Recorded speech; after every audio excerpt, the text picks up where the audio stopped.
આપના માધ્યમથી ગુજરાતના ગૃહમંત્રી જે આજે મારા વિધાનસભા વડગામમાં છે એમને ફરી ચેલેન્જ કરું છું કે તમારામાં તાકાત હોય, પાણી હોય તો આવો ગુજરાત પોલીસ ભવનના પ્રાંગણમાં મારી સાથે 1 to 1 ડિબેટ થઈ જાય.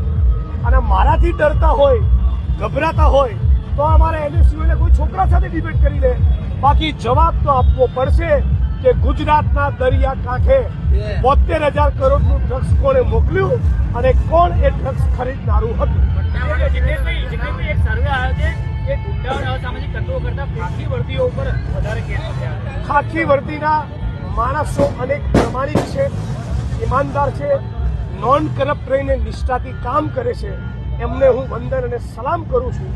જે ભ્રષ્ટ છે, જેમને ચરબી કૂદે છે, જે કાનૂન ને બંધારણનું સન્માન નથી કરતા, રાજ્યની સરકારે પોતે એમના પટ્ટા ઉતારી દેવા જોઈએ. અને ફરી હું મારી વાત ઉપર કાયમ છું. ફરી રાજ્યના ગૃહમંત્રીને ચેલેન્જ કરું છું, આટલા ડરશો, ગભરાશો નહીં.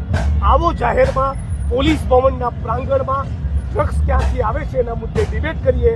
અને છેલ્લું વાક્ય, છેલ્લી વાત કે જે કુટણખાના, જુગારના અડ્ડા, દારૂના અડ્ડા અને ડ્રગ્સના કાળા કારોબારમાંથી કમાય છે એ ભારત ભૂમિ અને ગુજરાતનો ગદ્દાર છે. આવા ગદ્દારોને છોડવાનો નથી.